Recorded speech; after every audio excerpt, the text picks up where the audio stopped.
Hello friends, कैसे हैं आप लोग? बिल्कुल फिट। चलिए, बहुत अच्छी बात है। तो बेटा, आज हम क्या करने वाले हैं? आज हम सबसे डिमांडिंग टॉपिक करने वाले हैं जो करंट इलेक्ट्रिसिटी का है।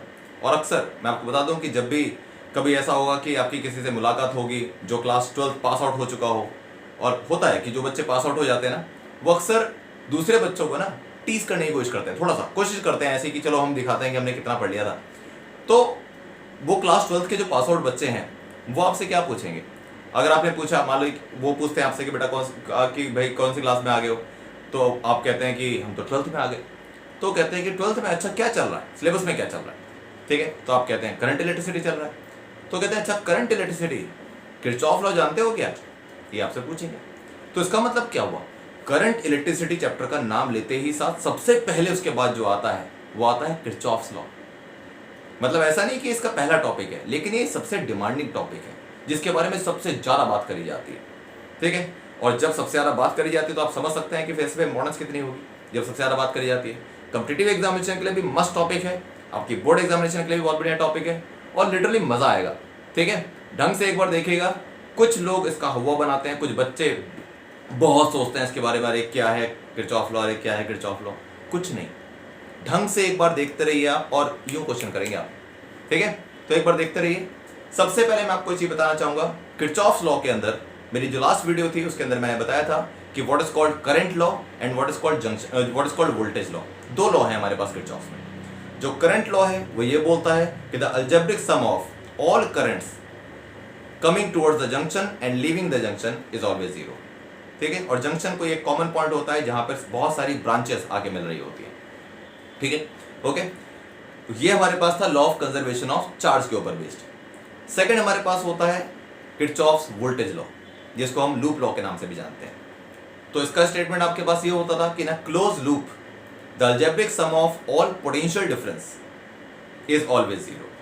अब पोटेंशियल डिफरेंस दो तरीके से हो सकता है, वो सेल के अक्रॉस हो सकता है और वो किसी वायर के ऊपर हो सकता है, रेजिस्टेंस वायर के ऊपर हो सकता है। ठीक है, तो इसके बारे में हम बात करेंगे। और आज की क्लास जो हमारी है वो स्पेशली न्यूमेरिकल बेस्ड क्लास है कि किरचॉफ लॉ के, स्पेशली लूप लॉ के न्यूमेरिकल कैसे किए जाते हैं।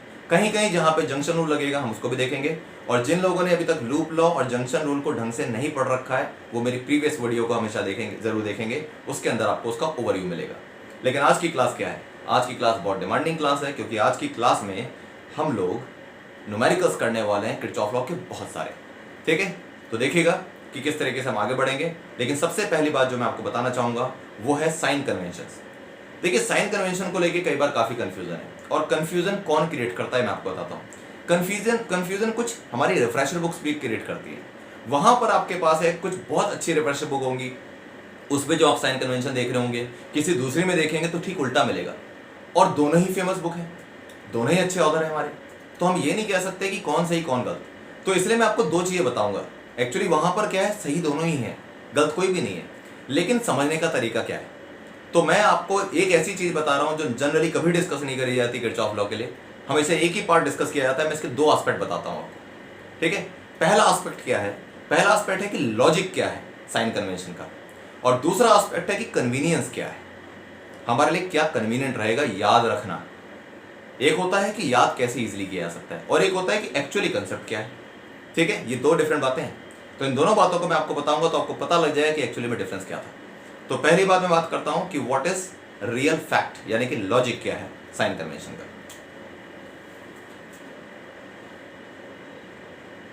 ये तो हमारे पास था कंसेप्ट ऑफ साइन कन्वेंशन,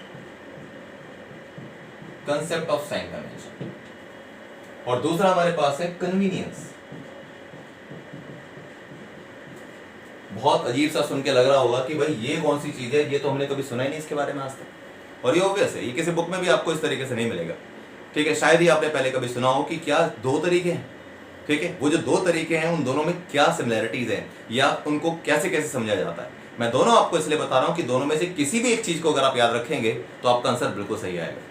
ठीक है, आपके ऊपर डिपेंड करता है कि आप लॉजिक के हिसाब से चलना चाहते हैं, कन्वीनियंस के हिसाब से। अगर मैं एक ओवरव्यू बताऊं तो पूरे इंडिया में हर इंसान, हालांकि शायद पूरे इंडिया नहीं, पूरे वर्ल्ड की बात होगी, हर इंसान वो काम करना चाहता है जो कन्वीनियंट है, जो इजी है। अगर मुझे पता लगे कि एक चीज थोड़ी टफ है और एक चीज इजी है तो मैं इजी चीज को चुनूंगा, ये पक्की बात है। इसलिए मैंने लिखा है कन्वीनियंस। ये इजी लगेगा कंपैरेटिवली, वो थोड़ा अलग लगेगा, क्योंकि वहां कुछ ऐसा महसूस होगा आपको कि कैसे कुछ उल्टा याद कर रहे हैं। सही होगा, लॉजिकली सही होगा, लेकिन लगेगा कि हाँ उल्टा है यार। सेम डायरेक्शन में नेगेटिव साइन, अपोजिट डायरेक्शन में पॉजिटिव साइन, उल्टा। ठीक है, अब वो क्या है देखते हैं। सबसे पहले मैं बात करता हूं कि सेल के लिए कन्वेंशन क्या है, और ये हमारे पास है लॉजिक। लॉजिक बता रहा हूं मैं, यानी कि जो कंसेप्ट है इसके पीछे। अगर बेटा सेल मेरे पास ये रहा, ये पॉजिटिव है, नेगेटिव है, मैं दूसरा कंसेप्ट ले लेता हूं कि यहां पर एक नेगेटिव बना देता हूं और यहां पॉजिटिव, और यहां पे मैं लिखता हूं एक direction of path. Direction of path. Path का मतलब, जब हम लूप बनाते हैं तो थोड़ा सा मैं आपको आइडिया दूंगा कि लूप किसको बोलते हैं। मेरे पास एक ऐसा हो सकता है कि एक रेजिस्टेंस था यहाँ पे, ठीक है, फिर एक और रेजिस्टेंस आ गया, यहाँ पे एक सेल आ गया, और एक दूसरा सेल, चलो थोड़ा सा यहाँ लगा देते हैं, एक दूसरा सेल मेरे पास, चलो ऐसे आ गया, ऐसे positive negative, positive negative. Loop किसको बोलते हैं? Loop is a closed path generally, ठीक है। जैसे हमारे पास ए हो गया, बी हो गया, सी हो गया, डी हो गया। अब मेरे पास लूप क्या है? अगर मैं इसको लिखता हूं ए बी सी डी, ये लिखता हूं, तो ये लूप नहीं है। क्यों नहीं है लूप? क्योंकि आपने ए से शुरू किया और डी पे खत्म कर दिया, ये ब्रांच तो आई नहीं। तो लूप तब कहलाता है जब आप जहां से स्टार्ट करते हैं वहीं पे एंड करते हैं। अगर मैं ए से स्टार्ट कर रहा हूं तो ए पर ही एंड होना चाहिए। अगर ऐसा हो रहा है तो लूप कंप्लीट हुआ। अच्छा, लूप के एग्जांपल क्या है? ये तो चलो सर्किट का हुआ। मैं बात करता हूं कि लूप का डेली लाइफ का एग्जांपल क्या है। तो भाई लूप का हमारे पास एग्जांपल हो सकता है एक रिंग। रिंग, अंगूठी जो होती है, रिंग पूरी बंद होती है जनरली, पूरी, है ना। शुरू जो होती है आखिरी भी वही होता है, और आपको कोई पॉइंट नहीं मिलता कि वो शुरू कहां से है और आखिरी कहां से है, एंड कहां पे हो रही है। वो एक लूप है हमारे पास। अब मैं बात करता हूं क्या बैंगल एक लूप हो सकता है, चूड़ी? तो अगर मैं इसको ओवरऑल देखूं तो लूप जैसा दिखेगा, लेकिन अगर बहुत बारीकी से देखूं तो लूप जैसा नहीं दिखेगा। कैसे? बैंगल जब आप देखेंगे तो कई बैंगल आपको ऐसी मिलेंगी जिनमें आपको एक पॉइंट मिलेगा, और पॉसिबल है कि वह बहुत फाइन एक हल्का सा गैप रह जाए। ये गैप भी नहीं रहना चाहिए।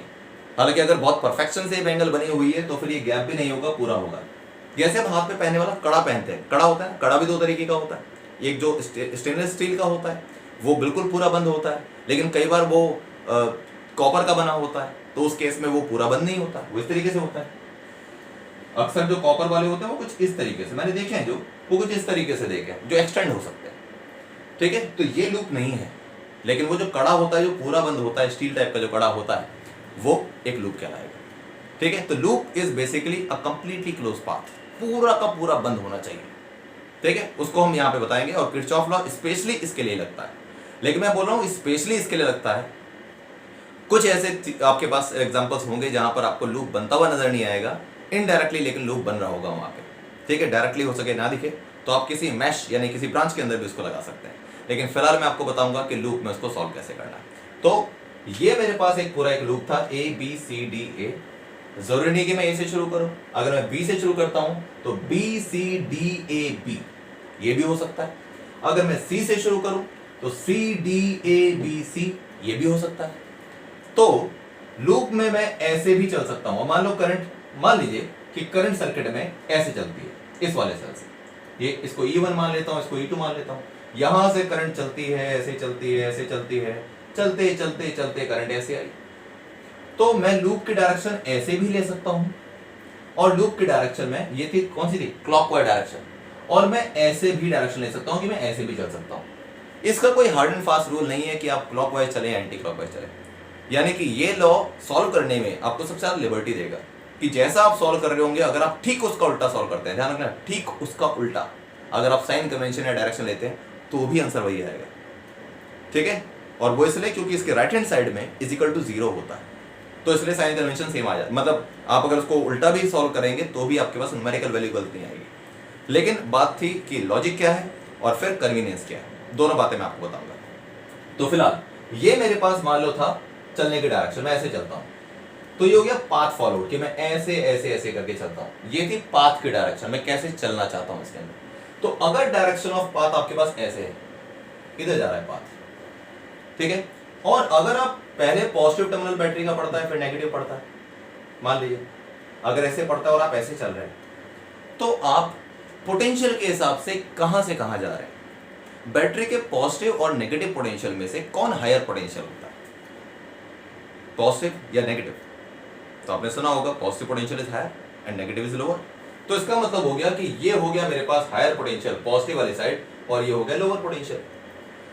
अगर मैं हायर से लोअर चलता हूं, हायर से लोअर के डायरेक्शन में चलता हूं, तो फिर डेल्टा वी कैसे निकलेगा? डेल्टा वी का मतलब होता है पोटेंशियल डिफरेंस। डिफरेंस का मतलब हो गया चेंज करना, दो को माइनस करना, और माइनस करने का तरीका क्या होता है? फाइनल में से इनिशियल को माइनस करते हैं, ठीक है। तो फाइनली देखो हायर से लोअर पे गया, इसका मतलब लोअर में से अगर मैं हायर पोटेंशियल को माइनस करता हूं, इसको मैं ऐसे लिख दूं, VL लोअर में से हायर को अगर माइनस करता हूं तो क्या आएगा? पॉजिटिव आएगा कि नेगेटिव आएगा? तो आंसर आपके पास आएगा नेगेटिव। नेगेटिव आपके पास आंसर आ जाएगा, minus negative, negative potential. Negative क्यों? क्योंकि लोअर में से हायर को माइनस करोगे, या इसका मतलब हो गया कि यहाँ 5 वोल्ट हो गया, यहाँ 2 वोल्ट हो गया, तभी तो लोअर कहलाएगा। और भी कोई एग्जांपल हो सकता है। तो जब मैं 2 में से 5 माइनस करूंगा तो आंसर कितना आएगा? माइनस का 3 आएगा, नेगेटिव आंसर आएगा। इसका मतलब ये हो गया कि आप लोअर में से अगर हायर माइनस करते हैं तो यहाँ पे नेगेटिव आता है। ये कब था? जब आप इधर ही चल रहे हैं, डायरेक्शन ऑफ पाथ यही है, और आप पहले पॉजिटिव टर्मिनल आपको मिलता है फिर नेगेटिव मिलता है।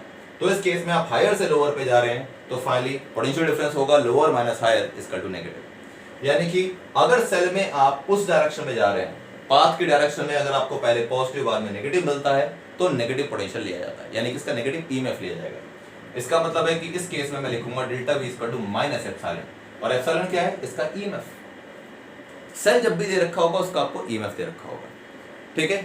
और अक्सर क्या होता है कि आपको इंटरनल रेजिस्टेंस 0 दे देते हैं। अगर इंटरनल रेजिस्टेंस 0 ना भी हो तो भी वो नॉर्मल रेजिस्टेंस की तरह से सॉल्व हो जाता है, ठीक है। तो ध्यान रखिए कि जब सेल दे रखा होगा तो आप डेल्टा वी को माइनस ई कब लिखेंगे, माइनस एप्सिलॉन कब लिखेंगे? जब आप हायर से लोअर की तरफ जा रहे हैं या पॉजिटिव से नेगेटिव की तरफ जा रहे हैं। अब बात करते हैं सेकंड केस की। सेकंड केस हमारे पास क्या है?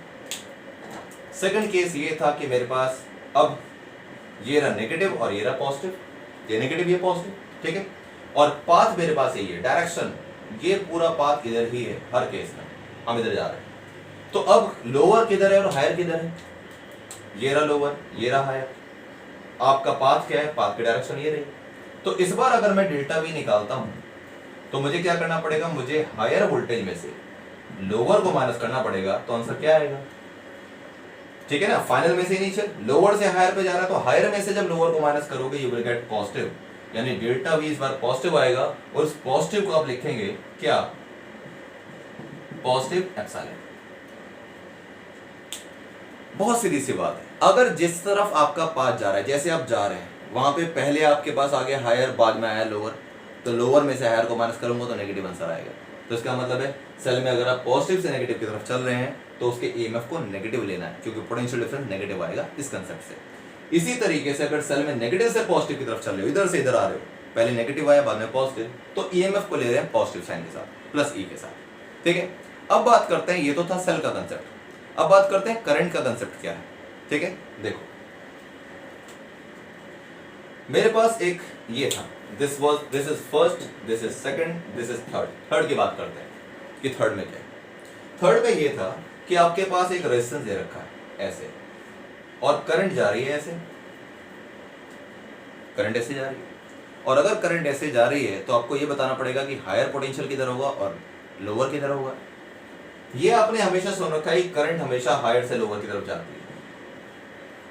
सेल जब डिस्चार्ज हो रहा होता है, करंट दे रहा होता है, तो हमेशा हायर यानी कि पॉजिटिव टर्मिनल से नेगेटिव टर्मिनल की तरफ करंट जा रही होती है। पॉजिटिव होता है हायर, नेगेटिव होता है लोअर, तो करंट हायर से लोअर की तरफ जाती है। तो अगर करंट इधर जा रही है तो ये हायर से लोअर की तरफ जा रही है। अगर ये हायर से लोअर की तरफ जा रही है तो उस केस में क्या होगा? मैं अगर यहाँ पे निकालता हूँ कि इसका पोटेंशियल डिफरेंस कितना आएगा, तो कितना आएगा? मुझे लोअर में से हायर को माइनस करना पड़ेगा। ध्यान रखना कि हम पाथ ऐसे ही चल रहे हैं, तो अगर मैं लोअर में से हायर को माइनस करता हूँ, लोअर माइनस हायर, तो वैल्यू आती है नेगेटिव, माइनस में आती है, क्योंकि लोअर में से हायर माइनस कर रहे हैं तो नेगेटिव में आएगा। अब नेगेटिव में क्या आएगा? देखो जब सेल दे रखा होता है तो डेल्टा वी हो जाता है एप्सिलॉन के बराबर, यानी कि ईएमएफ ऑफ द सेल। लेकिन जब आपको रेजिस्टेंस वायर दे रखी होती है तो वायर के ऊपर आप वोल्टेज कैसे बताओगे? वायर के ऊपर वोल्टेज बताने का आपके पास तरीका होता है V equal to I R. V equal to I R से आप वोल्टेज निकालते हैं। अब जब V equal to I R से निकालते हैं तो मैं यहां पर डेल्टा V का फॉर्मूला लिखूंगा I इंटू आर। आर क्या है? आर इसका रेजिस्टेंस है और I क्या है? I करंट है। तो इसका मतलब ये हुआ कि जिधर की ओर आप चल रहे हैं अगर करंट भी उधर ही चल रही है तो वोल्टेज को माइनस का आई आर लिया जाएगा। जिधर आप चल रहे हैं करंट अगर उधर ही चल रही है तो करंट को नेगेटिव में लेके माइनस का आई आर लिया जाएगा, क्योंकि पोटेंशियल लोअर से हायर में माइनस हो गया। अब बात करते हैं लास्ट वाले की। ये मेरे पास अगेन एक रेजिस्टेंस था, इस बार ये आर रेजिस्टेंस था और करंट मेरे पास कैसे आ रही है? करंट उल्टा इधर की ओर आ रही है। करंट इधर, अगर करंट इधर आ रही है तो भैया लोअर किधर होगा? हायर किधर होगा? इस बार लोअर पोटेंशियल हो जाएगा यहाँ पे और हायर हो जाएगा यहाँ पे। लोअर इधर, हायर इधर। तो इस केस में डेल्टा वी क्या आएगा? इस केस में मेरे पास जो डेल्टा वी आएगा वो आएगा वी। देखो इधर लोअर था, इधर हायर था, करंट इधर की ओर आ गई। अब करंट इधर की ओर अगर आ गई तो क्या हो सकता है? सोचो सोचो सोचो क्या हो सकता है। जरा ऊपर वाला कंसेप्ट ध्यान रखना और नीचे वाले कंसेप्ट में ध्यान रखना कि मैं लूप में इधर से इधर ही जा रहा हूं। ऐसे अगर मैं लूप में इधर से इधर जा रहा हूं, करंट के अपोजिट डायरेक्शन में जा रहा हूं, तो अब क्या होगा? आप तो लूप में इधर से इधर जा रहे हैं, करंट भले इधर जा रही है, तो आप जब इधर से इधर जा रहे हैं तो आप जा रहे हैं लोअर से हायर पोटेंशियल पे। और अब जब आप लोअर से हायर पोटेंशियल पे जा रहे हैं तो इस केस में जो डेल्टा वी आपके पास आएगा वो क्या आएगा? वो डेल्टा वी आपके पास आएगा V लोअर से हायर पे गए VH माइनस VL, और ऑब्वियसली इसका आंसर पॉजिटिव आएगा। और ये पॉजिटिव आंसर किसके बराबर होगा? प्लस का IR। पॉजिटिव है तो पॉजिटिव आएगा और डेल्टा वी IR। मैं हाईलाइट कर देता हूं सारी चीजों को। इस केस में डेल्टा वी आपके पास आ गया माइनस का IR, इस केस में डेल्टा वी प्लस का EMF ऊपर वाले केस में, और इसमें delta V equal to minus EMF। ये चार मेन चीजें थी, चार मेन चीजें। कंसेप्ट यही कहता है कि जब भी आप हायर से लोअर जाएंगे तो आप पोटेंशियल डिक्रीज कर रहे हैं, और जब डिक्रीज कर रहे हैं तो नेगेटिव आंसर आएगा, और जब भी आप लोअर से हायर करेंगे तो पोटेंशियल इंक्रीज कर रहे हैं तो पॉजिटिव आंसर आएगा। तो सेल के केस में इससे क्या पता लगा? अभी तक हमको साइन कन्वेंशन क्या पता लग रहा है? इसके हिसाब से लॉजिक है कि अगर आप पॉजिटिव से नेगेटिव की तरफ जाते हैं, ठीक है, और सेल लग रखा है, तो पॉजिटिव से नेगेटिव जाते हुए ईएमएफ लेना है माइनस साइन का। ठीक है, हम तो इधर ही चल रहे हैं, हर केस में, इन चारों केस में हम इधर की ओर चल रहे हैं। ठीक है, इस साइड को चल रहे हैं, डायरेक्शन हमारी ये। तो पॉजिटिव से नेगेटिव, यानी सेल का पॉजिटिव टर्मिनल पहले आया फिर नेगेटिव आया तो ईएमएफ देना है माइनस का। सेल का नेगेटिव टर्मिनल पहले आया पॉजिटिव बाद में आया तो आपके पास ईएमएफ आ गया पॉजिटिव का, यानी पहले नेगेटिव बाद में पॉजिटिव, तो ये प्लस का ईएमएफ आ गया। करंट की सेम डायरेक्शन में जा रहे हो तो माइनस का IR, और करंट की अपोजिट डायरेक्शन में जा रहे हो तो प्लस का IR। ये था हमारे पास। करंट की अगर अपोजिट डायरेक्शन में जा रहे हो तो प्लस का IR। इसको मैं थोड़ा सा इस चीज को हाईलाइट करके यहाँ लिखना चाहूंगा कि हमारे पास डेल्टा वी इस केस में क्या आ गया? This is VH minus VL। तो डेल्टा वी, इसको मैं थोड़ा सा यही लिख दूं कि डेल्टा वी हमारे पास निकल के आता है प्लस का IR इस केस में। ठीक है, डेल्टा वी प्लस का IR आता है। ओके, अगर ये विजिबल नहीं हो तो बेटा मैं इसको थोड़ा सा और ऊपर की ओर मार्क कर देता हूं कि हमारे पास यहां से क्या क्या आया? डेल्टा वी हमारे पास था इस केस में VH माइनस VL, इससे आंसर आ गया पॉजिटिव का, और पॉजिटिव का मतलब प्लस का IR। ये था हमारे पास लास्ट वाले केस में। ठीक है, नॉर्मली मैक्सिमम केस में आप यही पढ़ेंगे, मतलब बहुत रेयरली ऐसा हो सकता है कि आप ये ना पढ़ें, यही पढ़ेंगे, सब यही बताएंगे। ठीक है, अब ये था आपके पास लॉजिक। अच्छा, सब क्यों बता रहे? Because this is logic. Logic यही है, मैं भी यही कह रहा हूं कि लॉजिक यही है। लेकिन इसमें सिर्फ एक बात की प्रॉब्लम मुझे लगती है, प्रॉब्लम तो ऐसा नहीं है, कंसेप्चुअल कोई प्रॉब्लम नहीं है, मुद्दा है याद करने का। चलो मैं आपको बताता हूं कि याद करने की क्या दिक्कत है इसके अंदर, क्योंकि आपको उल्टा याद करना पड़ता है। अब उल्टा क्या याद करना पड़ता है? एक बात बताओ, एक जनरल सी बात बता रहा हूं। अगर मैं बोलता हूं कि कोई पर्सन मेरे सपोर्ट में है, यानी कि जैसा मैं कहता हूं वो वैसे ही चलता है, जिधर मैं कहता हूं उधर ही चलता है, तो वो पर्सन आपके लिए पॉजिटिव कहलाएगा, नेगेटिव कहलाएगा? सोचिए। तो आप कहेंगे कि भाई ये तो पॉजिटिव है, क्योंकि भाई जैसा मैं कह रहा हूं वैसे चल रहा है, तो मैं इसको पॉजिटिव इंसान कहूंगा ना। लेकिन एक ऐसा इंसान है, आप जो भी कहते हो उसका वो अपोज करता है, उल्टा बोलता है। तो उल्टा होने का मतलब क्या बोलोगे? नेगेटिव पर्सन है, उल्टा बोल रहा है मेरे लिए तो नेगेटिव है। तो इसका मतलब क्या हुआ? साथ चलने का मतलब पॉजिटिव और उल्टा चलने का मतलब नेगेटिव। आज तक यही सुनते आए हो हमेशा किसी भी चीज में, कि कोई चीज अगर मेरे सपोर्ट में है तो पॉजिटिव और कोई चीज अगर मेरे अगेंस्ट है तो वो नेगेटिव। ये हमारे लिए कन्वीनियंट है समझना। लेकिन यहां पर चीजें उल्टी दिखती हैं। यहां ये दिखती है कि जिधर की ओर करंट जा रही है उधर की ओर अगर आप चल रहे हो तो करंट को नेगेटिव लेना, और जिधर की ओर आप जा रहे हो करंट अगर उसकी अपोजिट साइड जा रही है तो पॉजिटिव लेना। अब ये उल्टा नहीं लगता? अगर मैं इधर जा रहा हूं करंट भी इधर जा रही है तो कन्वीनियंट क्या है, समझ में क्या आता है कि भाई जिधर मैं जा रहा हूं करंट उधर जा रही है तो पॉजिटिव होना चाहिए। लेकिन दिख क्या रहा है लॉजिकली कि वो नेगेटिव है। और अगर मैं इधर जा रहा हूं और करंट उल्टा आ रही है तो वो पॉजिटिव है। कैसे? Logically, conceptually. अब यार ये तो उल्टा याद करना हो गया ना, क्योंकि आज तक तो मैंने कभी सुना नहीं इस तरीके से। और आज तक एक्चुअली मैं कह रहा हूं ना, किरचॉफ लॉ का लॉजिकल बिल्कुल सही है, इसमें कोई गलती नहीं है, no error, absolutely correct, logic यही है। लेकिन एक बात होती है कि अगर मैं बोलूं कि आप लॉजिकली कितने लंबे टाइम तक क्वेश्चन कर पाएंगे और कन्वीनियंटली कितने टाइम तक क्वेश्चन कर पाएंगे। कन्वीनियंट ये होता है कि किसको जल्दी याद रखा जा सकता है, आराम से याद रखा जा सकता है। आप इसको याद कर लें, वेल एंड गुड, कोई दिक्कत की बात नहीं, मुझे बहुत अच्छा लगेगा अगर आप इसको याद करते हैं। लेकिन बाई चांस अगर आपको लगता है कि उल्टा है, करंट की डायरेक्शन में हम चलते हैं तो पॉजिटिव लेना चाहिए और करंट की अपोजिट डायरेक्शन में नेगेटिव, तो भी कोई दिक्कत नहीं। ठीक है, तो अब मैं आपको बताता हूं कन्वीनियंट साइन कन्वेंशन क्या है। और बहुत अच्छे रिकमेंडेड बुक्स जो होती हैं उनमें भी साइन कन्वेंशन ऐसा दे रखा है। ऐसा नहीं कि ये नहीं दे रखा है, ये भी दे रखा है। This is also correct and actually this is correct. लेकिन जो मैं आपको अब बताऊंगा वो लर्न करना आसान होगा और उससे हर एक क्वेश्चन होगा, कोई भी ऐसा क्वेश्चन नहीं जो उससे रॉन्ग हो जाएगा, क्योंकि वो भी अपनी जगह सही है। क्योंकि इसमें और उसमें किस बात का अंतर है वो आपको पता लगेगा, और मैं आपको बता दूंगा कि ये दोनों चीजें सही कैसे हो सकती है एक साथ। ठीक है, देखिएगा।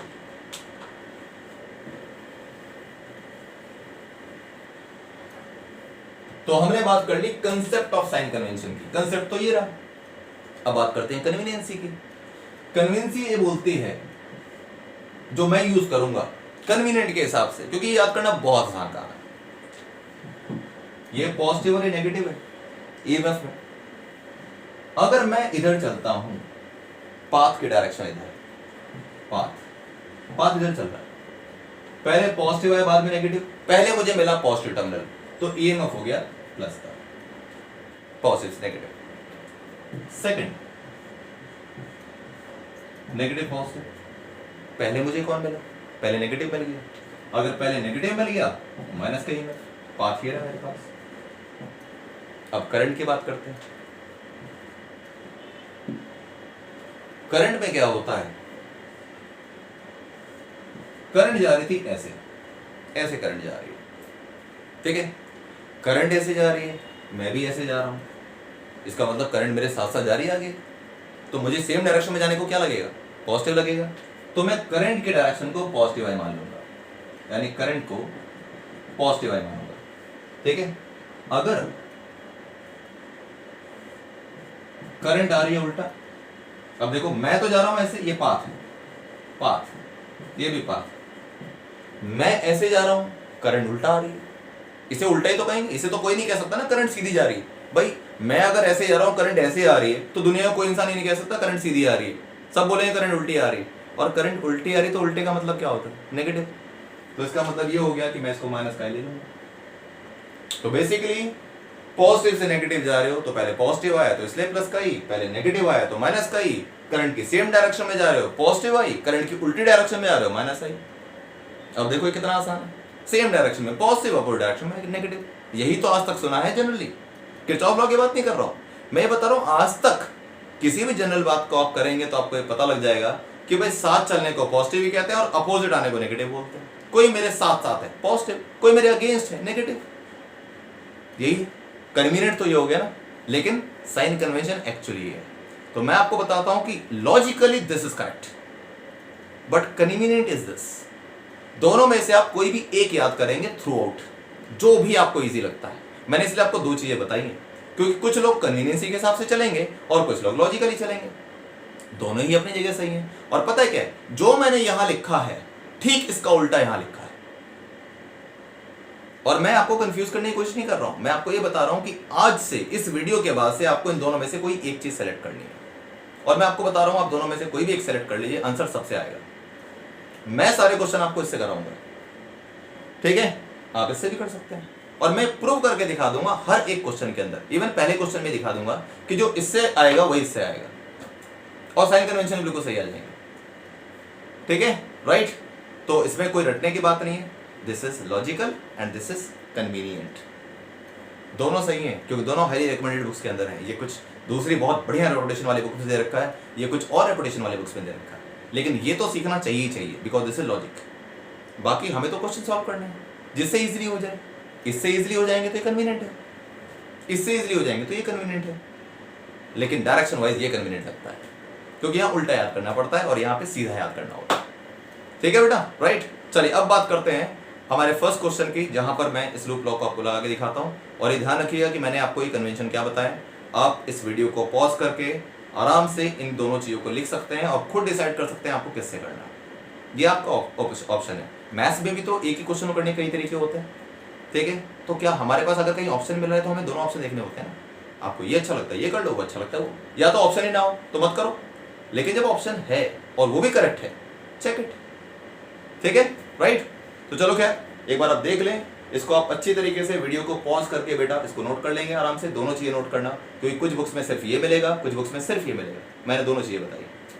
ठीक है, अब बात करते हैं हमारा फर्स्ट क्वेश्चन क्या है, और उस फर्स्ट क्वेश्चन से मैं आपको दोनों के साइन कन्वेंशन दिखा दूंगा कि उस ये भी सही आ जाएगा उससे और वो भी सही आ जाएगा। ठीक है, देखिए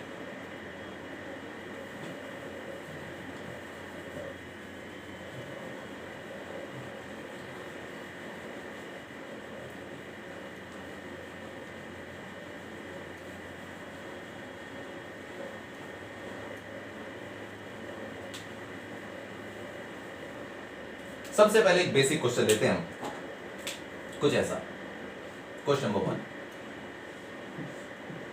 एक सिंपल क्वेश्चन ले रहा हूं कि मैं सिर्फ आपको इक्वेशन बनाना सिखा रहा हूं। ठीक है, अभी हम इसको पूरा सॉल्व नहीं करेंगे, लेकिन इक्वेशन में ही साइन कन्वेंशन पता लग जाते हैं।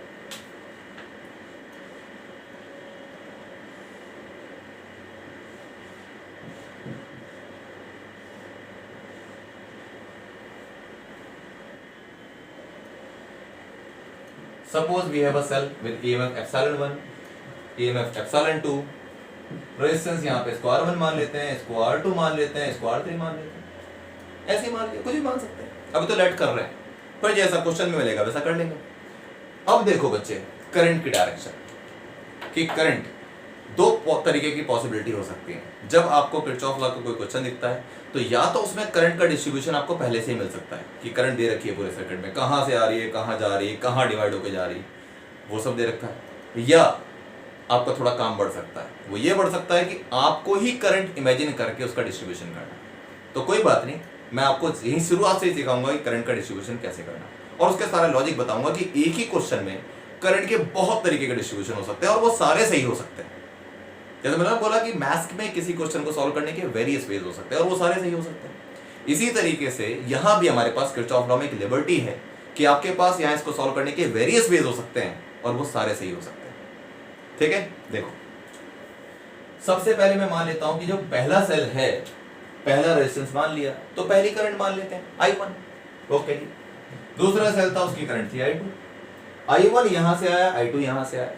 अब I1 तो आ गया, ये I2 आ गया मेरे पास, ये I1 इधर से आया, I2 इधर से आ गया। ये क्या है भाई, दिस पॉइंट इज व्हाट, इसको बोलते हैं जंक्शन। जंक्शन, मेरी लास्ट वीडियो में मैंने आपको बताया था कि what is the difference between a junction and a node. Node वो होता है जहां पर आपको एक टर्मिनल के ऊपर 2 वायर दिख रही होती है, और जंक्शन वो होता है जहां पर 3 और मोर देन 3 वायर्स कनेक्ट होती है। तो यहां देखो 1 2 3, तो ये जंक्शन हुआ। ठीक है, ये क्या होगा, एक वायर ये आ गई, एक वायर ये आ गई। हो सकता है सिंगल वायर हो, लेकिन ये भी हो सकता है कि एक वायर यहां से आ गई और दूसरी वायर का जॉइंट है यहाँ पे, तो ये नोड कहलाएगा।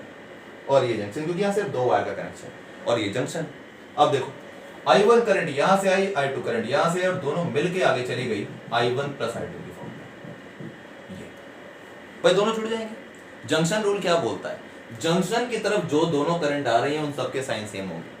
I1 अगर आ रही है तो I2 भी तो आ रही है, तो दोनों सेम साइन के हो गए, तो I1 प्लस I2 हो गया, प्लस का I1 प्लस का I2। ठीक है, ये यहां से गए और जाने के बाद क्या हुआ, यहां से डिस्ट्रीब्यूट हो गया। तो अब डिस्ट्रीब्यूट कैसे होगा भाई, कुछ करंट यहां भी जाएगी, कुछ करंट यहां भी जाएगी, जिधर से आई थी उधर जाएगी।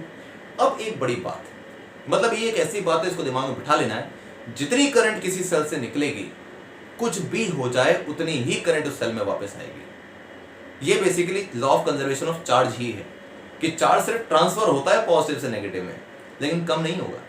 तो इसका मतलब है कि अगर यहां से I1 करंट गई है और यहां I1 प्लस I2 हो चुकी, तो ऊपर करंट कितनी जाएगी भाई, कितनी जाएगी? I1 निकली है तो I1 ही तो वापस जाएगी। तो यहां पे मेरे पास हो गया I1, ये मेरे पास I1 हो गया, I1 आई, यहां से घूम के I1 ये पहुंच गई।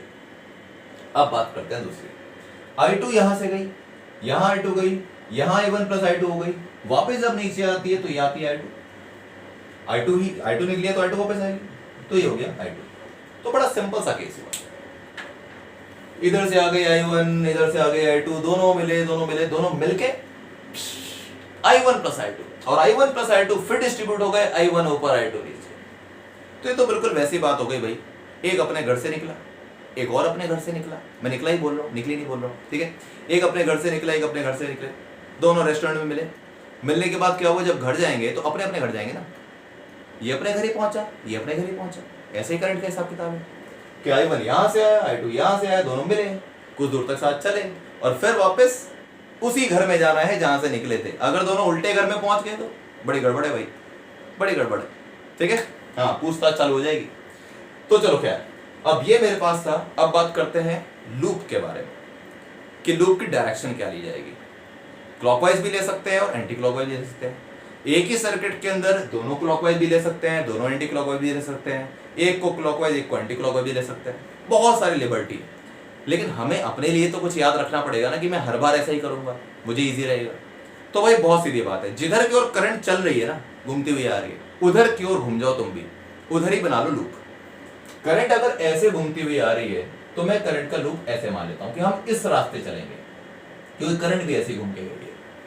नीचे वाले में क्या हो रहा है, करंट ऐसे घूमती हुई जा रही है, तो मैं नीचे वाले का रास्ता ऐसे बना लेता हूं, ऐसे इजी रहेगा। जिधर करंट जा रही है खुद भी उधर चल दो, बहुत इजी है, क्योंकि करंट को तो देखना आसान काम है ना, उसका उल्टा सीधा मानते रहो गड़बड़ हो जाएगा।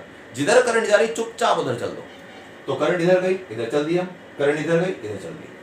आप इसका उल्टा भी ले लें तब भी कोई टेंशन नहीं है, ठीक है। देखो अब नाम रख लेते हैं लूप के, let this is A, this point is B, इसको मैं सी मान लेता हूं, इसको डी मान लेता हूं, इसको ई मान लेता हूं और इसको एफ मान लेता हूं। ये मेरे पास 6 पॉइंट्स हो गए। अब देखिए सबसे पहला काम जो होता है किरचॉफ्स वोल्टेज लॉ लगाते हुए या लूप लॉ लगाते हुए कि सबसे पहले आप लूप सेलेक्ट करिए और उसकी इक्वेशन बनाइए, क्यों कैसे कैसे बनेगी, ठीक है। तो देखिए सबसे पहले मैं लिखता हूं इन लूप, पहला लूप मुझे क्या दिखता है, मुझे दिखता है ए एफ सी बी ए, या तो मैं ये ले सकता हूं या मैं ले सकता हूं A B C F A, दोनों में से किसी भी तरीके से। लेकिन ज्यादा सही क्या रहेगा, ज्यादा मेरे लिए कन्वीनियंट क्या रहेगा भाई, जब करंट भी इधर ही जा रही है, लूप भी ऐसे ही जा रहा है, तो मैं इधर बना देता हूं।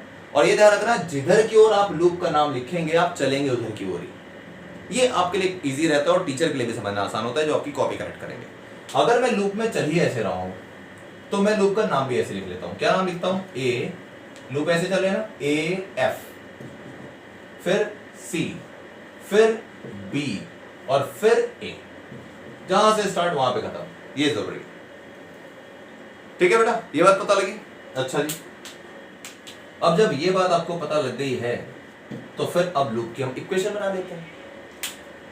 एक चीज इससे पहले कि मैं बताऊं कि लूप की इक्वेशन बनानी है आपको, एक बड़ी जबरदस्त बात है, और वो क्या जबरदस्त बात है, आपको लूप बनाने हैं कितने।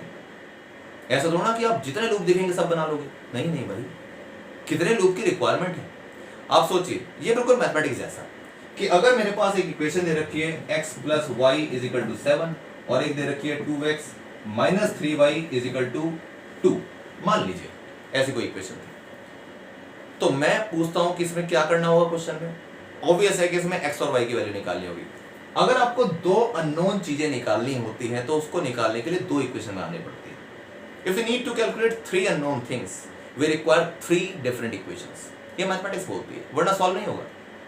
अगर मैं सिर्फ x plus Y equal to 7 कर देता हूं तो आप y की वैल्यू या x की वैल्यू नहीं निकाल पाएंगे, ये पक्की बात है। दो अननोन चीज निकालनी है तो दो इक्वेशन, तीन अननोन चीज निकालनी है तो तीन इक्वेशन। ऐसा ही यहां पर है, जितनी अननोन मेरे पास करंट्स होंगी मुझे उतने लूप बनाने हैं जितनी अननोन करंट होंगी। अब चेक करो मेरे पास कितने डिफरेंट करंट्स, I1 I2, दो ही तो डिफरेंट है। ये बीच वाली कोई डिफरेंट करंट नहीं है, वो I1 प्लस I2 से निकल जाएगी, क्योंकि अगर मेरे को I1 मैंने निकाल लिया और फिर मैंने I2 निकाल लिया तो I1 प्लस I2 करके तो निकल ही जाएगा, ठीक है ना, राइट। तो इसका मतलब यह है कि मुझे सिर्फ दो करंट निकालनी है, I1 और I2, और I1 I2 दो करंट निकालनी है, तो कितने लूप बनाने पड़ेंगे, कितने, दो। अच्छा, बन कितने सकते हैं, जितनी आपको रिक्वायरमेंट होगी। देखो किरचॉफ लॉ में बहुत मस्त बात होने वाली है, जितने लूप्स की आपको रिक्वायरमेंट होगी हमेशा उससे ज्यादा पॉसिबिलिटीज होंगी। जैसे कि मुझे यहां सिर्फ दो लूप बनाने, लेकिन मेरे पास यहां पॉसिबल कितने, तीन। कैसे, ए एफ सी बी ए, मेरे पास एक ये लूप पॉसिबल है। दूसरा लूप पॉसिबल है ई एफ सी डी ई, दूसरा लूप। तीसरा कौन सा पॉसिबल है, ए ई डी बी ए, बड़े वाला पूरा। तीन लूप पॉसिबल है, लेकिन हमें कितने की जरूरत है, दो। तो इसका मतलब तीन में से कोई भी दो ले लो, ठीक है। हालांकि इस क्वेश्चन को हम सिर्फ इक्वेशन में बनाना सिखाऊंगा इस क्वेश्चन में, ताकि आप लॉजिक सीख लें, ठीक है। क्योंकि मैंने कोई वैल्यू नहीं ली यहाँ पे, ना मैंने आर की कोई वैल्यू ली है, ना मैंने ईएमएफ की कोई वैल्यू ली है, तो न्यूमेरिकल वैल्यू तो नहीं निकलेगी इसकी। लेकिन हमारा टारगेट ये है कि इस क्वेश्चन से आप लूप की इक्वेशन बनाना सीखें और देख लें कि कितनी पॉसिबिलिटीज हैं। यहाँ पर 3 पॉसिबिलिटी हैं, हमें रिक्वायरमेंट 2 की है, लेकिन मैं फिर भी 3 लूप्स सेलेक्ट करके दिखाऊंगा, तीनों की इक्वेशन बना के दिखाऊंगा। उन 3 में से कोई भी 2 इक्वेशन आप बना लीजिए, आपका आंसर आ जाएगा, ठीक है। लेकिन मैं तीनों इसलिए बताऊंगा ताकि हम साइन कन्वेंशन को अच्छी तरीके से सीख सकें। तो पहली बात है in loop A F C B A. तो चलो जी, अब कहां से चले, स्टार्ट कहां से करें, ए से स्टार्ट कर सकते हो। दूसरा तरीका क्या है, जो सेल दिख रहा है उसके पॉजिटिव टर्मिनल को सेलेक्ट कर लो, दोनों में से किसी भी एक तरीके से। या तो कोई एक पर्टिकुलर पॉइंट सेलेक्ट कर लो, या फिर कुछ भी नहीं पता लग रहा तो सेल जहां पे होगा उसका पॉजिटिव टर्मिनल सेलेक्ट कर लो। लेकिन चलो हम एक काम करते हैं, ए एफ सी बी ए लिखा है तो मैं ए सेलेक्ट कर लिया, यहां से चलता हूं। यहां से मैं यहां पहुंचा, यहां से लेकर यहां तक कोई रेजिस्टेंस नहीं है, तो V equal to I R नहीं लगा सकते, क्योंकि उसके लिए R चाहिए होता है। करंट तो जा रही है लेकिन रेजिस्टेंस नहीं, तो वोल्टेज नहीं निकलेगी।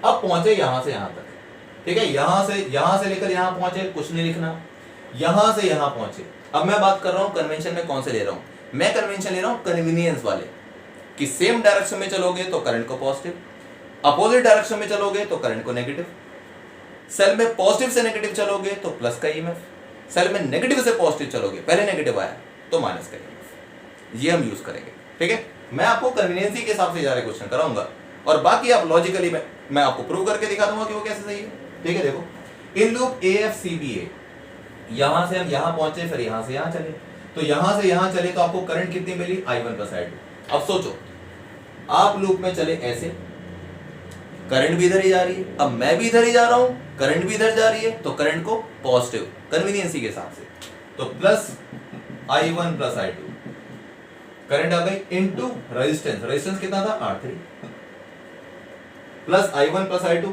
इनटू R3, ठीक है, ओके। अब बात करते हैं, यहां से मैं ऊपर चला और यहां से फिर यहां चला, यहां से यहां तक तो कुछ नहीं लिखना, कोई रेजिस्टेंस नहीं है। फिर जब मैं यहां से यहां चलूंगा तो जिधर करंट जा रही है उधर ही रेजिस्टेंस है, तो क्या जिधर करंट जा रही है उधर ही हम लूप में जा रहे हैं, ऐसे जा रहे हैं, ऐसे।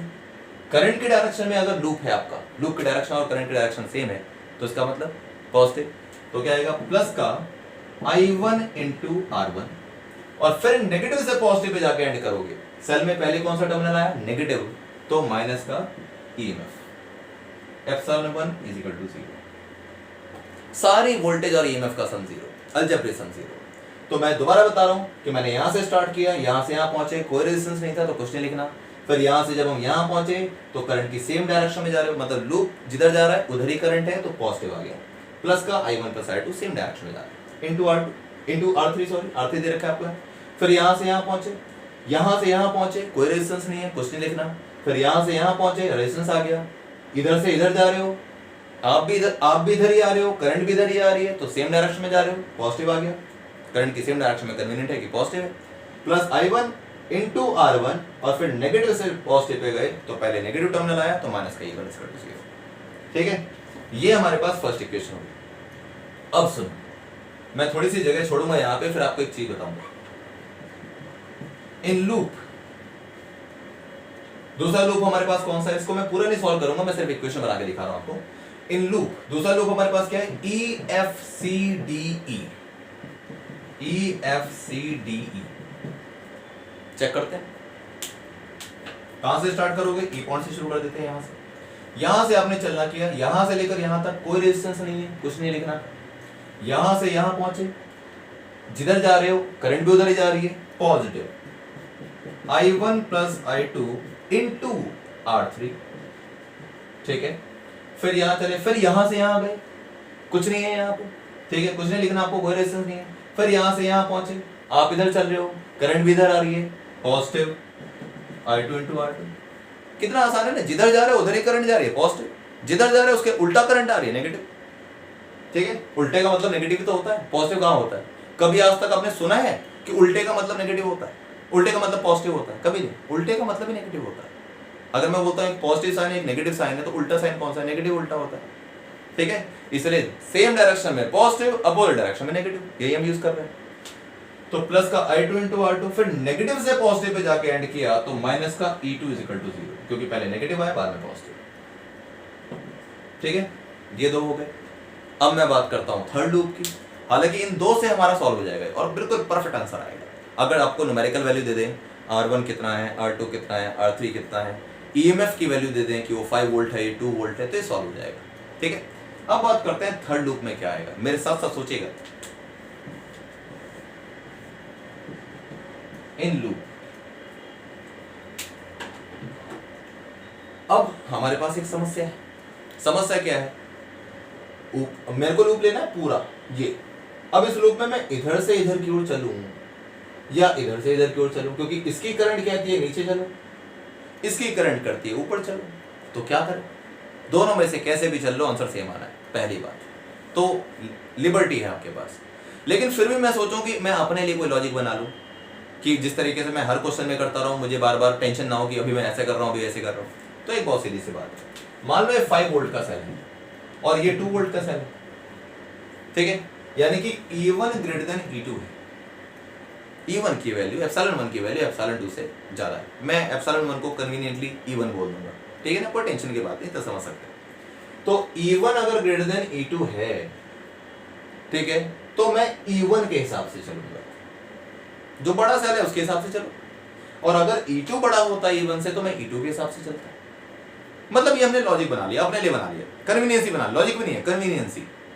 लॉजिक तो अलग ही था, कन्वीनियंसी के हिसाब से मैं बात कर रहा हूं कि हमारे लिए क्या इजी रहेगा। हमें तो इजी देखना होता है ना भाई, दुनिया में आपको जब भी ऑप्शन मिलेंगे आप हमेशा इजी ऑप्शन चुनेंगे, डिफिकल्ट क्यों चुनेंगे? कभी नहीं चुनता भाई, कोई इंसान नहीं चुनता कि एक डिफिकल्ट है, एक इजी है, मैं तो डिफिकल्टी करूंगा। क्यों भाई, जब इजी ऑप्शन अवेलेबल है, गो फॉर इजी, ठीक है, बस वो करेक्ट होना चाहिए, ठीक है। तो अब देखो, यहां से लेकर यहां तक अगर हम जा रहे हैं, ठीक है, ऐसे, तो मैं यहां से स्टार्ट करूंगा क्योंकि अब हमें E1 के हिसाब से चलना है, उसकी करंट के हिसाब से। तो लूप का नाम क्या लिख रहा हूं? AEDBA, AEDBA, ये लिख लिया मैंने लूप का नाम। ये लूप मैंने इसलिए सेलेक्ट किया है ताकि इसमें साइन कन्वेंशन थोड़े से और क्लियर हो जाए, ठीक है। मैं अब तक आपको कन्वीनियंसी के हिसाब से साइन कन्वेंशन बता रहा हूं, मैं एक बार रिपीट कर दे रहा हूं कि वो साइन कन्वेंशन क्या थे। सेल में पॉजिटिव से नेगेटिव की तरफ अगर चल रहे हो तो प्लस का EMF, सेल में नेगेटिव से पॉजिटिव की तरफ अगर चल रहे हो तो माइनस का EMF, क्योंकि पहले नेगेटिव आया बाद में पॉजिटिव। पहले पॉजिटिव तो प्लस एप्सिलॉन, पहले नेगेटिव तो माइनस का एप्सिलॉन। करंट की सेम डायरेक्शन में जा रहे हो, आप इधर जा रहे हो, करंट भी इधर जा रही है, पॉजिटिव। और अगर करंट की अपोजिट डायरेक्शन में जा रहे हो, आप इधर जा रहे हो, करंट उल्टा आ रही है, तो माइनस, ठीक है। ये चार थी, ये कन्वीनियंसी। तो चलो अब ये लगाते हैं, यहाँ पे ए से स्टार्ट करता हूँ।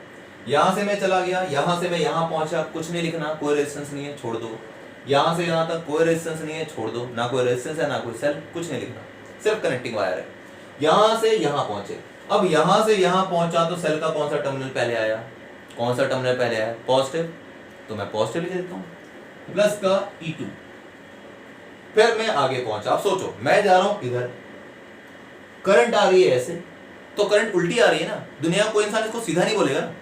अगर मैं ऐसे जा रहा हूं और करंट ऐसे आ रही है तो उल्टी करंट आ रही है, और उल्टे का मतलब नेगेटिव, माइनस का I2 इंटू R2, ठीक है। अब यहां से पहुंचे, यहां कुछ नहीं लिखना, फिर यहां कुछ नहीं लिखना, फिर अब इधर जा रहे हो, करंट की कैसी डायरेक्शन में जा रहे हो? सेम डायरेक्शन में जा रहे हो, क्योंकि आप भी इधर जा रहे हो, करंट भी इधर आ रही है, तो फिर प्लस का I1 इंटू R1, और फिर पहले आ गया नेगेटिव टर्मिनल माइनस का, तो माइनस का E2 इज इक्वल टू 0। अब ये जो इक्वेशन है आपकी, मैं इसको थोड़ा सा इधर लिख लेता हूं कि माइनस का एप्सिलॉन 2 इक्वल टू 0, ये आ गया।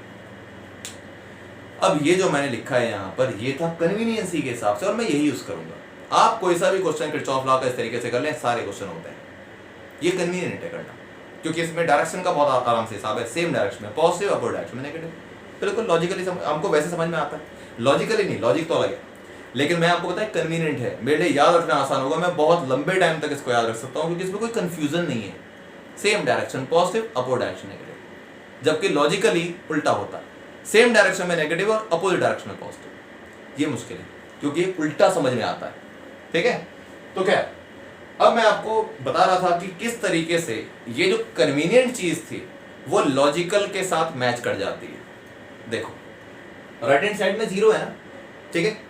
अगर आप इसी लूप के अंदर लॉजिक लगाएंगे, लॉजिक वाले साइन कन्वेंशन से करते हैं, तो क्या होगा आप सोचो। ये जितने, अगर इन सब में से मैं माइनस, इसमें सब में से मैं माइनस कॉमन ले लूं तो क्या आएगा।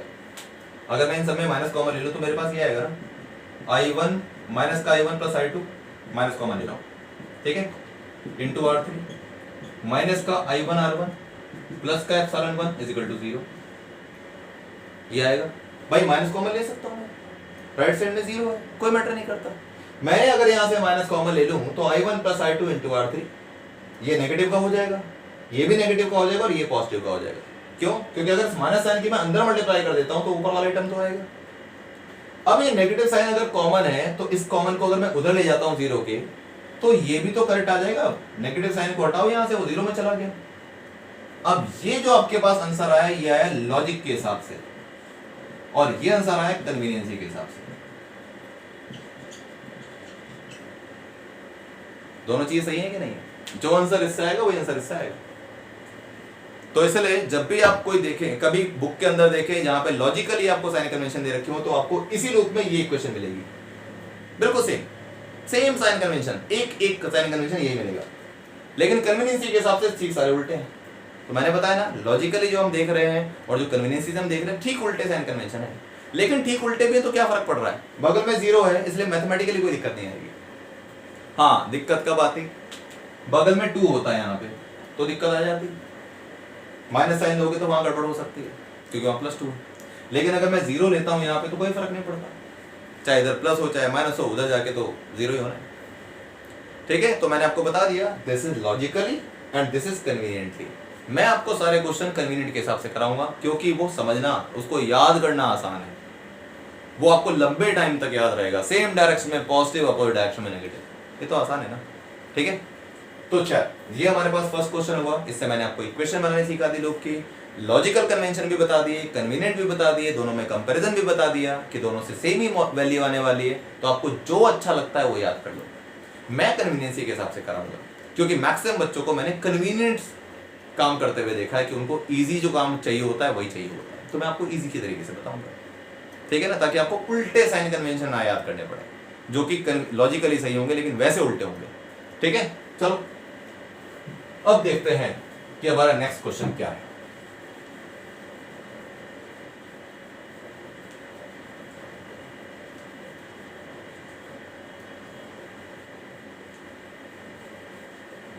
अब एक ऐसा क्वेश्चन लेंगे जिसमें आपको वैल्यूज गिवन होगी, उसको हम सॉल्व करके देखेंगे, ठीक है बेटा।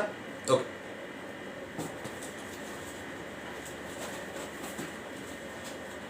We have a question like this. मैं क्वेश्चन नंबर 2 बोलता हूं आज की क्लास का।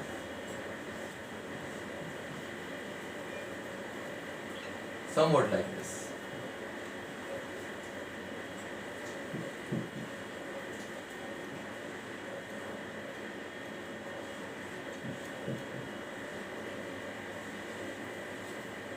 ये आपको दे रखा है R1 इज इक्वल टू 4 ओम, ये आपको दे रखा है R2 is equal to 3 ohm, then we have R3 is equal to 2 ohm, ठीक है। EMFs क्या है, epsilon 1 2 volt for the first cell, epsilon 2 is equal to 1 volt for the second cell, epsilon 3 is equal to 4 volt for third cell. ये question में दे रखा है और साथ ही में आपको करंट की डायरेक्शन दे रखी है। क्वेश्चन में करंट की डायरेक्शन दे रखी है, वो कैसे दे रखी है देखिए, आपको यहां से दे रखा है I3 और यहां पर आपके पास मान लेते हैं कि I1 चला गया, यहां पे मान लेते हैं I2 चला गया, कुछ भी हो सकता है, यहां I2 वहां I1 ले सकते हो, मैटर नहीं करता, कोई भी करंट मान लिया आप। अच्छा अब भाई देखो क्वेश्चन में दे रखी है करंट, तो इसलिए मैंने ये लिख दी है, बाकी अगर नहीं भी दे रखी हो तो खुद से लेट कर सकते हैं। मान लो कि यहाँ से मैं I करंट निकाल लूँ, यहाँ पे अंदर I1 चली जाएगी तो ऊपर I2 जा सकती है, या इधर I1 चली जाएगी तो उधर मैं I माइनस I1 लिख सकता हूँ। ये भी ऑप्शन मेरे पास है। अभी मैं बताऊंगा ऐसे क्वेश्चन हम करेंगे, लेकिन फिलहाल मैंने एक ऐसा क्वेश्चन लिया है जहाँ पे करंट का डिस्ट्रीब्यूशन गिवन है। फिर इसके बाद हम एक ऐसा क्वेश्चन करेंगे जहाँ पे करंट का डिस्ट्रीब्यूशन हम मानेंगे, ठीक है। देखें चलो अब बात करते हैं, मैं लूप का पहले नाम ले लेता हूं, ABCDEF। जरा मैं सोचता हूं कि जो करंट लेट करी होगी इन्होंने, जो मान रखा होगा, वो क्या थोड़ा बहुत हम समझ पा रहे हैं। तीनों में सबसे बड़ा सेल कौन सा है भाई? ये 2 का है, ये 1 का है, 4 का है, 4 वाला सबसे बड़ा, तो इसलिए करंट को 4 से निकाल दिया गया। जो बड़ा सेल होगा वही ड्राइव करेगा सर्किट को, ठीक है। इंटरनल रेजिस्टेंस को भी मैं छोड़ रहा हूँ, इस रेजिस्टेंस को थोड़ी देर के लिए मैं इग्नोर कर रहा हूँ, मैं सिंपलिसिटी के लिए बता रहा हूँ कि 3 सेल अगर मेरे पास हैं और उनमें एक सेल सबसे पावरफुल है तो ऑब्वियसली वही तो लीड करेगा। अब आप सोच के देखिए कि मेरे पास मान लीजिए 2 सेल ऐसे लगे होते हैं, एक सेल ऐसे है मेरे पास और एक सेल ऐसे है। ये सेल मेरे पास हो गया 6 वोल्ट का और ये सेल हो गया 2 वोल्ट का, इसका ये नेगेटिव ये पॉजिटिव, इसका ये पॉजिटिव नेगेटिव, ये सेल लगे हैं उल्टे, पॉजिटिव से पॉजिटिव करंट हो रखा है। अब मैं आपसे पूछता हूँ कि इसके पॉजिटिव टर्मिनल के हिसाब से करंट ऐसे चलनी चाहिए और इसके पॉजिटिव टर्मिनल के हिसाब से करंट ऐसे चलनी चाहिए, लेकिन ऐसा तो नहीं हो सकता कि एक ही ब्रांच के अंदर 2 डिफरेंट तरीके की करंट हो जाए, पॉसिबल नहीं है। एक ब्रांच में एक ही करंट फ्लो करेगी और एक ही डायरेक्शन में फ्लो करेगी। अब अगर मैं आपसे पूछूं कि करंट एक्चुअली कौन सी डायरेक्शन में चलेगी, ये 6 वोल्ट का है 2 वोल्ट का, तो आप कहेंगे जो बड़ा सेल है उसमें करंट ज़्यादा होगी, वो ज़्यादा करंट फ्लो कराएगा तो उसी को लीड करवाना पड़ेगा, यानी वही लीड करेगा। तो इसका मतलब है कि जो नेट करंट फ्लो करेगी इसमें वो ऐसे फ्लो कर जाएंगे, 6 वोल्ट से निकल रही होगी, 6 वोल्ट की डायरेक्शन में जाएगी। तो ऐसे ही यहाँ पे सबसे बड़ा सेल है तो करंट यहाँ से निकल रही है, फिर आगे डिस्ट्रीब्यूट हो रही है जैसे भी। तो फटाफट क्या काम करते हैं, सबसे पहले हम क्या करेंगे, इसके अंदर लूप की इक्वेशन बनाएंगे और उसके बाद इसको सॉल्व करेंगे, फिर हमसे चेक करेंगे। देखें चलिए, तो फटाफट से कॉपी पेन लेके बैठेंगे और मेरे साथ साथ इक्वेशन बनाएंगे। ध्यान रखिएगा किरचॉफ लॉ का मतलब सीधा सा है, जितने क्वेश्चन की प्रैक्टिस करोगे उतने कंफर्टेबल हो जाओगे, ठीक है। तो इसलिए कॉपी पेन साथ लेके बैठिए हमेशा, और जैसे जैसे मैं बोलता हूँ कि मैं लूप बना रहा हूँ आप भी लूप बनाइए, मैं जो लूप की इक्वेशन बनाऊंगा आप लूप की इक्वेशन बनाइए, क्रॉस चेक करिए कि दोनों चीज सही है कि नहीं है, दोनों चीजें मैच करते जाती हैं, फिर आप आगे बढ़िए, ठीक है। तो चलिए देखते हैं। सबसे पहले मैं लूप का नाम लेता हूं in loop A B E F A, और आपको बिल्कुल क्लियर पता लग रहा हो कि मैंने लूप का नाम इसी सीक्वेंस में क्यों लिखा। करंट ऐसे जा रही है तो मैंने लूप ऐसे ले लिया, करंट भी ऐसे जा रही है इसमें, लूप भी मैंने ऐसे ले लिया, इजी रहेगा, ठीक है ओके। तो मैं स्टार्ट कहां से करूं, ए पॉइंट से मैंने स्टार्ट कर दिया, यहां से मैं यहां चलता हूं, कोई रेजिस्टेंस नहीं है, कुछ नहीं लिखना। यहां से मैं यहां पहुंचता हूं, सबसे पहले क्या आया, सेल आया, सेल का कौन सा टर्मिनल आया, पॉजिटिव, तो जो टर्मिनल आया वैसा ही साइन कन्वेंशन ईएमएफ को दे दो, तो मैं लिखूंगा प्लस का कितनी वोल्टेज है, इसकी वोल्टेज है 1 वोल्ट E2 वाले की, तो मैं 1 लिख लूंगा। फिर मैं यहां से आगे चलता हूं, सेल हो गया, प्लस का 1 वोल्ट हो गया, यहां से आगे पहुंचे, करंट देखो कितनी जा रही है, I1 करंट यहां थी तो यहां से भी I1 करंट जा रही है, तो ये जो I1 करंट आ गई, I1 ये थी, रेजिस्टेंस था मेरे पास 3 ओम, तो क्या लिखूंगा, प्लस का करंट की देखो हम इधर जा रहे हैं, करंट भी इधर जा रही है, तो क्या लिखेंगे, प्लस का I1 into 3, I1 into 3, I into R, ठीक है ओके। फिर हम पहुंचे यहां से यहां, कुछ नहीं लिखना, कोई रेजिस्टेंस नहीं है, कोई सेल नहीं है, ओके। यहां से यहां पहुंचे, करंट देखो करंट भी इधर ही जा रही है, I3 यहां से गई और घूम के यहां आ गई, I3 आएगी जब I3 गई है, तो यहां से जब आप यहां पहुंचेंगे कुछ नहीं लिखना, यहां से यहां पहुंचोगे तो करंट भी इधर जा रही है, आप भी इधर जा रहे हो, तो प्लस का I3 into 2 current into resistance, ठीक है। फिर क्या हुआ, नेगेटिव टर्मिनल पहले सेल का आ गया, माइनस का E2, और E2 की वैल्यू कितनी है, E3 है सॉरी, यहां पर ईएमएफ की वैल्यू कितनी है आपके पास 4 वोल्ट, तो माइनस का 4 इक्वल टू 0। मैं रिपीट कर रहा हूं इस सर्किट को पूरे।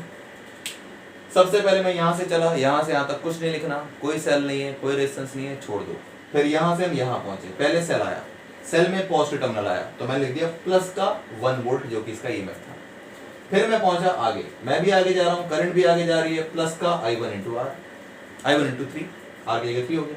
फिर हम यहां से यहां पहुंचे, कुछ नहीं लिखना, कुछ नहीं दे रखा है यहाँ पे, ना रेजिस्टेंस ना ईएमएफ। फिर यहां से यहां पहुंचे, करंट की सेम डायरेक्शन में जा रहे हो, प्लस का I3 into 2, I into R। और फिर नेगेटिव से पॉजिटिव गए, तो पहले नेगेटिव टर्मिनल आया, माइनस का 4 इक्वल टू 0। क्लियर है? थोड़ा सिंप्लीफाई कर लेते हैं इसको, क्या आएगा? इसको सिंप्लीफाई करोगे तो आपको मिलेगा 3I1 plus 2I2, 3I1 plus 2I2, 1 minus 4 हो गया माइनस का 3, और जब मैं उसको राइट साइड ले जाऊंगा तो हो जाएगा प्लस का 3। This is equation number 1। Equation हमेशा ऐसे ही बनाइए कि राइट हैंड साइड में आप न्यूमेरिकल वैल्यू को भेज दीजिए।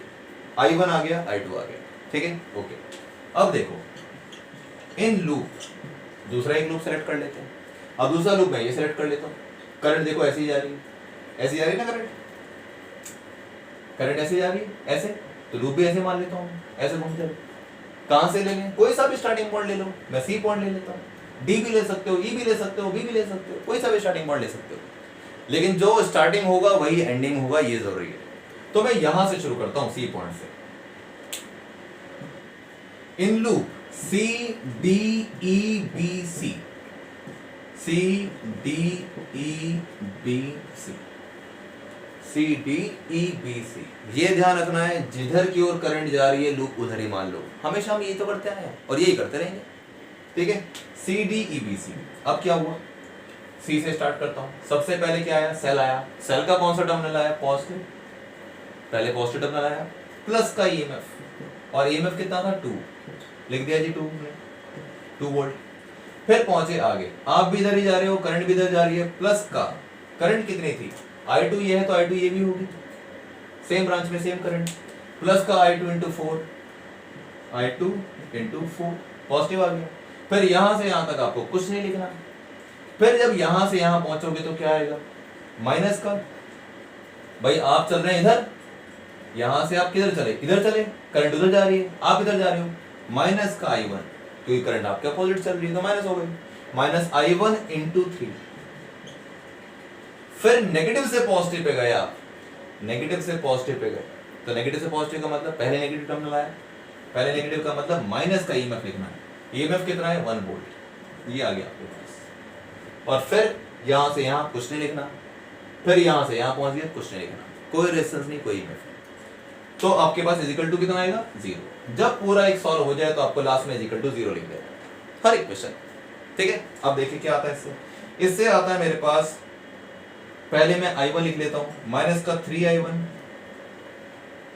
ठीक है, माइनस का 3I1, फिर क्या था,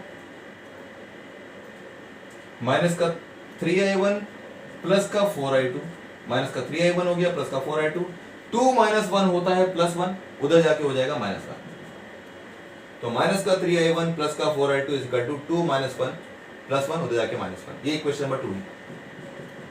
अब एक चीज नोट करने की थी, यहां पर एक थोड़ी सी मिस्टेक हुई है, वो क्या मिस्टेक हुई थी, can you guess that, I1 into 3, I3 into 2,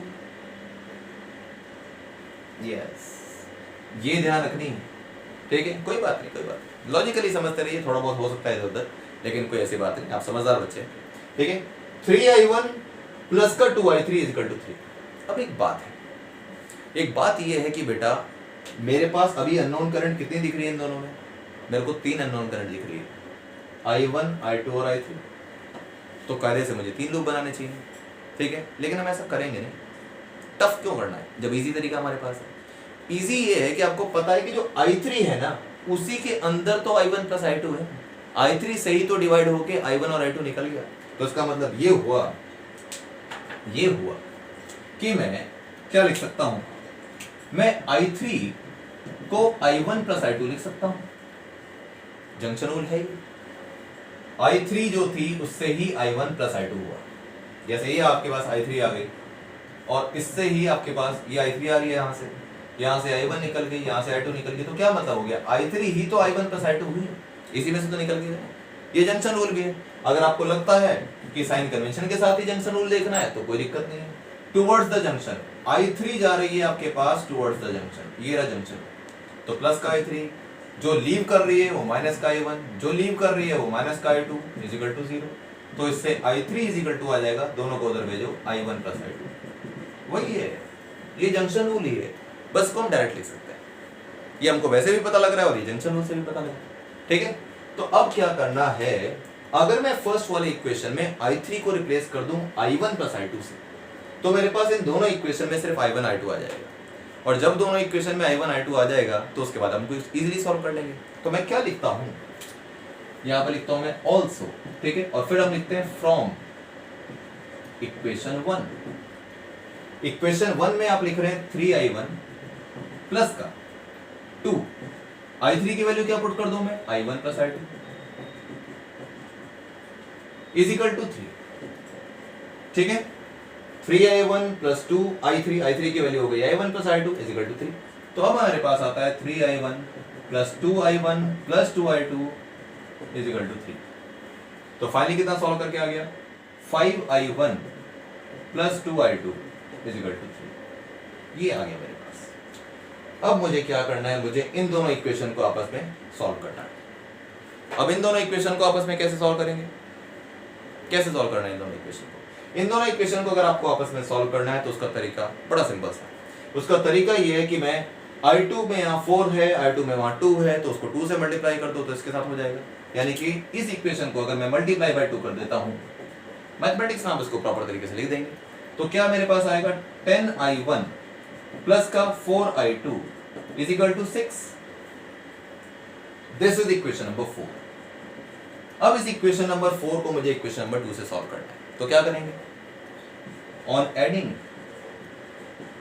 equation 3 and 4, 3 equation 2 and 4, equation 2 and 4 दोनों को अगर हम ऐड कर दें, ठीक है, तो मैं इसको यहां पे लिख रहा हूं, देखिएगा सॉल्यूशन क्या है इसका। I am writing it here, check it, ठीक है। I1 मैं इक्वेशन नंबर 2 और इक्वेशन नंबर 4 को ऐड कर रहा हूं। तो इक्वेशन नंबर 2 में था मेरे पास 10I1 plus 4I2 is equal to 6। Equation number 2 में है मेरे पास माइनस का 3I1 प्लस का 4I2 इज इक्वल टू -1। हाँ, ये भी प्लस का, ये भी प्लस का, तो गड़बड़ है भाई, एडिशन तो नहीं कर सकते, क्या करेंगे, सब्ट्रैक्शन। बिल्कुल भाई, अगर ये भी पॉजिटिव है ये भी पॉजिटिव है तो हम क्या करेंगे, कोई बात नहीं, कोई बात नहीं, कोई बात नहीं, सब्ट्रैक्ट, सिंपल मैथमेटिक्स है, ये आप जानते हैं, ठीक है। इसको और इसको अगर मुझे सब्ट्रैक्ट करना है तो कोई इशू की बात नहीं है, दोनों इक्वेशन हमने लिख ली। अब सब्ट्रैक्शन कैसे होगा, ये माइनस था तो ये प्लस था तो ये माइनस, ये माइनस था तो ये प्लस। अब क्या होता है, cancel. 10I1 plus 3I1 is equal to 13I1 is equal to 6 plus 1 is equal to 7। तो I1 आपके पास आ गया 7/13 एम्पीयर, फर्स्ट आंसर। I1 की वैल्यू 7/13।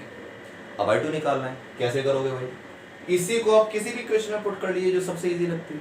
इक्वेशन नंबर 2 मुझे इजी लगती है तो मैं इक्वेशन नंबर 2 में पुट कर लेता हूं। Therefore now from equation 2, from equation 2 मिलता है मुझे माइनस का 3I1 प्लस का 4I2 is equal to -1। Substitute the values, -3 into 7/13, ठीक है, I1 की वैल्यू 7/13 प्लस का 4 into I2 is equal to -1। तो आपको क्या मिला, माइनस का 21/13 plus 4I2 is equal to -1। ठीक है, मैं एक काम करता हूं बेटा, मैं इसको स्टेप को यहां लिख देता हूं। ये तो आप समझ चुके हैं इक्वेशन कैसे बनी है। बाकी इस वीडियो के रिपीटेशन में आप आराम से पॉज करके स्लो देख सकते हो अपनी स्पीड के साथ, अपने केस के हिसाब से। तो हमारे पास आ गया माइनस का 21/13 प्लस का 4I2 इज इक्वल टू -1। तो आपको क्या मिला, 4I2 is equal to -1 plus 21/13। That means take LCM 13, ये इधर पहुंच गया, माइनस का 13 प्लस का 21, ये 4I2 था। तो क्या मिला, 21 में से 13 को माइनस करूंगा तो क्या मिलेगा, 8 मिलेगा, 8/13 आ जाएगा। तो I2 कितना आएगा भाई, कितना आएगा, 8/13 इंटू 4, उड़ा दो 4 से 8 पे, तो क्या मिलता है 2/13 एम्पियर। तो आपके पास I2 मिल गया 2/13 एम्पियर और I1 मिल गया आपके पास कितना 7/13। आपसे इस क्वेश्चन में ये पूछा था कि find the value of current in each branch. तो आपको I3 चाहिए होती है, I1 चाहिए होती है और आपको I2 चाहिए होती है, या आपको ईच करंट बतानी होती है। तो अब मेरे पास I1 I2 तो आ चुका, I3 बताना है, तो चलो जी I3 भी देख लेते हैं। I3 की वैल्यू तो हमारे पास थी कितनी, I1 + I2। Now I3 is equal to I1 plus I2। I1 is what? I1 is 7/13। I2 is what? 2/13। LCM ले लिया मैंने 13, तो 7 + 2 आ गया, यानी कि 9/13 एम्पियर। यस, ये हुआ फाइनली। तो आपको इस ब्रांच की करंट I3 मिल गई 9/13, ये पूरी ब्रांच 9/13। इस ब्रांच की करंट क्या थी हमारे पास, I1, ठीक है, वो आपको मिल गया 7/13। और जो लास्ट ब्रांच थी उसमें आपके पास क्या आ गया, वो आपके पास आ गया क्या, I2। यानी कि इसको अगर मैं ब्रांच की फॉर्म में लिखूं तो क्या लिख सकते हैं, मैं IAF लिखूं अगर, तो वो मेरे पास I3 के बराबर थी और वो मेरे पास था 9/13 एम्पियर। फिर अगर मैं IBE लिखूं, ये है ब्रांच की फॉर्म में लिखना, IBE, तो वो मेरे पास है I1, वो मेरे पास कितनी आ गई I1, 7/13। और फिर मेरे पास लास्ट ब्रांच थी ICD मेरे पास आ गया I2 और वो मेरे पास आ गया कितना, I2 मेरे पास आ गया कितना, I2 मेरे पास ये था 2/13 एम्पियर, 2/13 एम्पियर। तो ये आपके आंसर हो गए ब्रांच इन ईच करंट, ठीक है, sorry current in each branch, I am sorry, current क्या क्या होगी किस किस ब्रांच के अंदर, वो यही थी हमारे पास, तो आपने करंट ब्रांच के हिसाब से मिली। ठीक है बेटा, सो टेक केयर, अपना आप बहुत ध्यान रखिए और बहुत जल्दी मैं आपको एक दूसरी वीडियो दूंगा जिसके अंदर हम और बहुत सारे क्वेश्चन करने वाले हैं। लेकिन आज जो मैंने आपको लॉजिक बताया उसका बहुत बहुत बहुत ध्यान रखिएगा।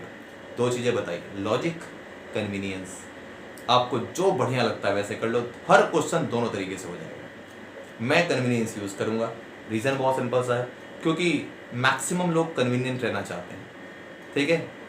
जब हमको आगे डिफिकल्टी आती है तो हम सोचते हैं यार कन्वीनियंस के हिसाब से देख लो, तो कन्वीनियंस देख लो, ठीक है बेटा। तो take care, all the best.